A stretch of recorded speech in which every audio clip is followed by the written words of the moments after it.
So we are going to go for a little ride today. And this is going to be our ride.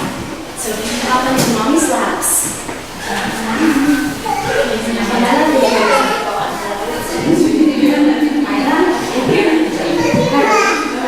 So our little ride is going to get bumpy. And we're going to go to the right and to the left. And we're going to go up and down.